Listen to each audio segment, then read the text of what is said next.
Welcome to the Maternity Mentor. Today we will be talking about the pros and cons of epidurals in labor. Stay with us.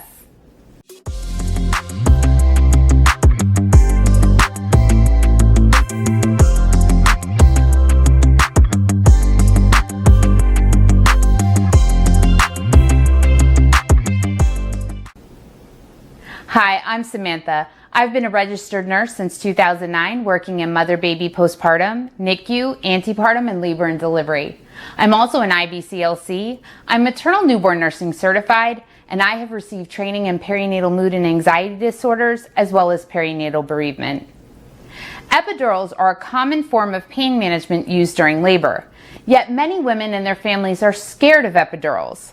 Let's explore what an epidural is and look at the pros and cons of getting one. An epidural is a form of pain relief used by many women in labor. Epidurals are exclusively performed in a care setting where anesthesiologists are present, usually in a hospital. An epidural works by blocking the nerve signals from your lower spine. When your brain doesn't receive these messages, you don't experience pain. An epidural is like having an IV in your back. IVs are soft plastic catheters, kind of like a piece of spaghetti. Despite what most people think, the needle does not stay inside of you when the IV is finished. It is removed, leaving behind the soft piece, and the same thing happens for your epidural. Once the soft piece is in place, your epidural catheter is secured with tape, and then medication is infused using a pump, just like an IV. This helps keep you comfortable during your labor. There are many pros to getting an epidural. One major advantage is they will allow you to get some rest once the epidural is in place and working. Labor is hard work and the pain is real. It can be exhausting to labor for 12 hours with no break, and for some women it is very beneficial to get some rest. The rest comes from pain relief, which can help your body relax and may assist with your labor progression, including dilation. Another pro is that epidurals provide effective pain relief for mothers to manage labor, yet most epidurals nowadays will not completely numb you. This allows you to effectively participate in your labor, for example, pushing. Another pro is that epidurals can start to work within as little as 10 minutes. Epidurals can usually be placed anytime during your labor, which is a plus. For moms who do receive an epidural, a big pro is that many women are able to be more alert and engaged in many parts of their labor. You can assist in decision making and may be able to better advocate for yourself because you're not distracted by pain. Our final pro is that an epidural can be used for anesthesia during a cesarean section delivery. If the epidural is already in place, more medication will be used to completely numb you for your surgery.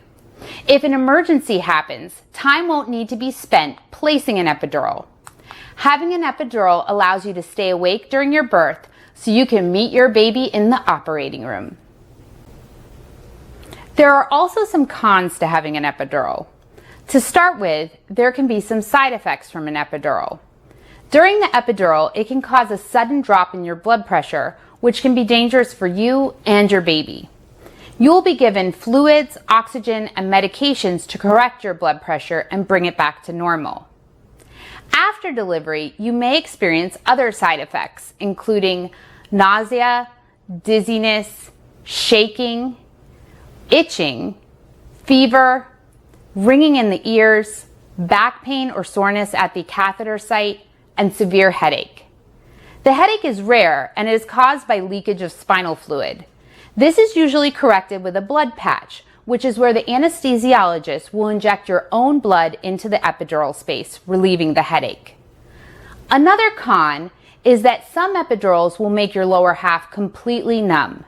This makes it harder for you to push.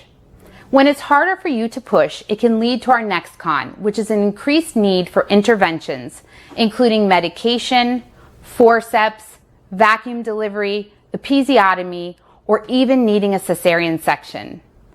Another con is there is an increased risk of perineal tearing when you receive an epidural. After delivery, you may have trouble urinating due to the numbness, requiring the use of a urinary catheter. This usually only lasts a few hours until the numbness subsides. Our final con is that some babies are more likely to have trouble breastfeeding when their mother receives an epidural. For more information on vaginal tearing versus episiotomies, please see our video on this. We will link that in the description below. Before we continue, please remember to hit the like button and subscribe so you can get our latest content to have a happy and healthy family. Now let's talk about other pain management options. Many women wonder what other options are available for pain management if they choose not to receive an epidural. Your provider may choose to offer you an opioid medication through a shot in your muscle or in your IV. These medications will reduce your pain and make labor more tolerable, but they will not alleviate all the pain. Side effects of opioids include drowsiness, dizziness, nausea, vomiting, and itchiness. A disadvantage of an opioid medication is that they cannot be given right before delivery because they can slow your baby's heart rate and breathing, causing them distress after birth. Another pain relief option is a pudendal block. This is where numbing medication is injected into your vagina right before the baby's head comes out.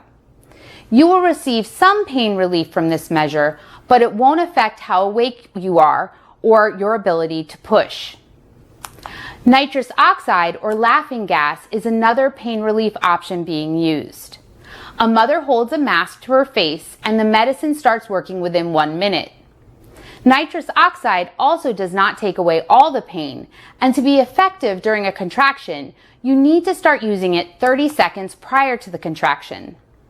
Side effects of nitrous oxide include drowsiness, dizziness, nausea, and vomiting. Some natural pain relief options include the use of hot and cold compresses, positioning your body for comfort, walking, taking a shower or a bath, using a labor ball, and massage. Prior to receiving an epidural, an anesthesiologist will come and speak to you. They will explain how the procedure will happen as well as the risks and benefits of the epidural.